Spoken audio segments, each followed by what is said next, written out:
今天咱用这顆新鮮的鳳梨做一道无水鳳梨燉排骨。怎麼才能把這又粗又硬的排骨切成小段呢？用刀剁，既毁刀又上案板，搞不好還會血水飞濺。切鳳梨也是，你一定見過那種轉圈切的方法，非常考驗手藝，搞不好鳳梨一轉就會切到手。今天我來展示兩個特別省力的方法。肉比較厚的就先切一個口，這樣就不容易滑動。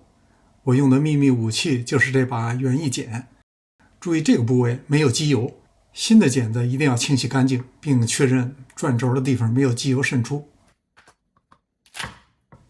輕鬆搞定，大有殺雞用牛刀的感覺。我們要做的是鳳梨排骨，所以去除血水去腥就很重要。先加適量的鹽，再加半杯麵粉，再加入清水。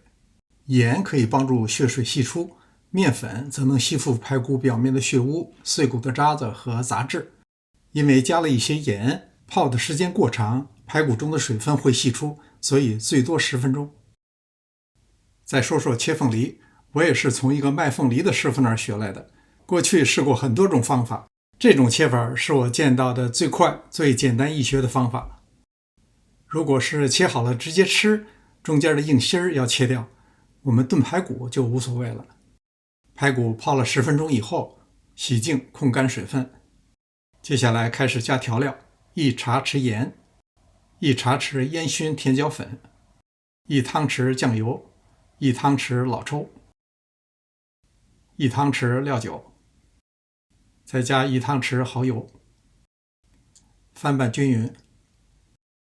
不用再等，接着下入鳳梨。翻拌均勻以後就可以開始燉了。